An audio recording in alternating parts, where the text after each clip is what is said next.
Jejak Ki Warkah ni dah 5 tahun. Saya cuma jumpa terjemahan dia di Arkid KL. Warkah asal ada di British. Sebab kisah tanah Melayu dengan Turki ni memang hot. Raja-raja Melayu menyokong Turki. Tapi oleh kerana bawah naungan British, dia switch jadi 360 darjah. Pasal sokong British. Macam Sultan Idris Perak, Sultan Selangor, Sultan Sir Alauddin Sulaiman. Antara dua sultan yang banyak menyumbang kepada Turki. Diorang ni harta duit masa zaman tu. Tapi oleh kerana kanan British, diorang semua tukar statement. Ada surat-surat ni lah. Dan British paksa kita buktikan kesetiaan kita dengan British ni dengan surat-surat macam ni lah kepada raja-raja. Dan itu penting. Dan kajian hubungan Turki-Melayu ni menarik. Sebab dia banyak orang kata kisah-kisah yang mencabar status raja-raja kita dengan Turki. Kita bawah British. Ini antara kebijaksanaan tuanku 1915. Saat ni British tengah menekan Terengganu sebab status British di Terengganu hanya ada agent, bukan advisor. Agent ni orang kata wakil je. Dia tak ada power pun. Dia tak cakap pun orang dengar. Like advisor, bila dia cakap, Sultan kena dengar. Oleh kerana dia kabut dengar, British ni duk menekan dia. Tindakan Sultan Zainal Abidin lepas dia balik haji 1911, dia mencabar kebiasaan. Dia lantik British sebagai ahli musyawarah kerajaan negeri. Letak British dalam tu. Jadi presiden. Dia kejut. Itu bagi kuasa ke aku.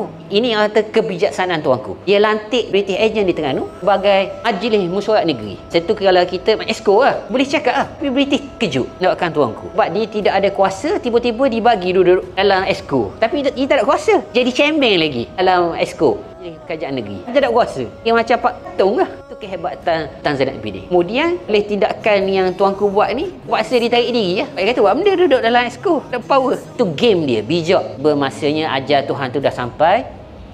2.15 pagi, lepas tu Safar 1337 tahun Hijrah, bersamaan 26 November 1918, angkatlah Sultan Zainal Abidin di Istana Kecil.